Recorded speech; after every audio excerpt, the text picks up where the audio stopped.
sisakan operator aparat bersama peralatan aja. Pendepoan tidak penting.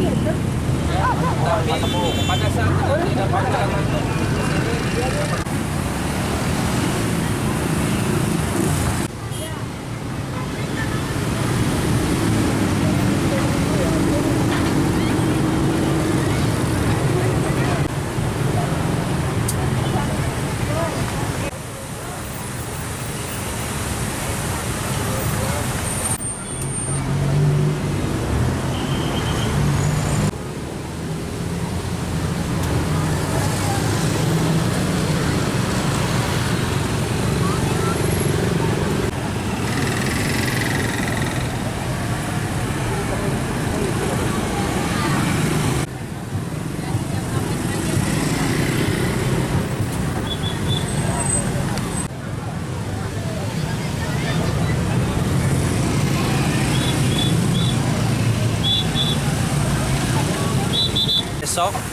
besok tanggal 8 akan dilaksanakan pawai obor dimulai dari jam 9, tapi persiapannya dari pagi, dari jam 7 sudah persiapan.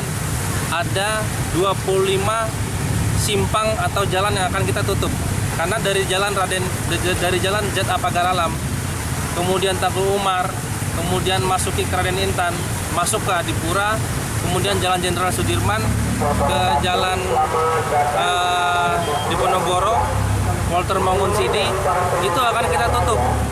Jadi yang pertama dari kami Satlantas Polresta Bandar Lampung menghimbau dari masyarakat Bandar Lampung, apabila mau memang melihat atau menyaksikan, silakan datang tanpa membawa kendaraan atau diantar.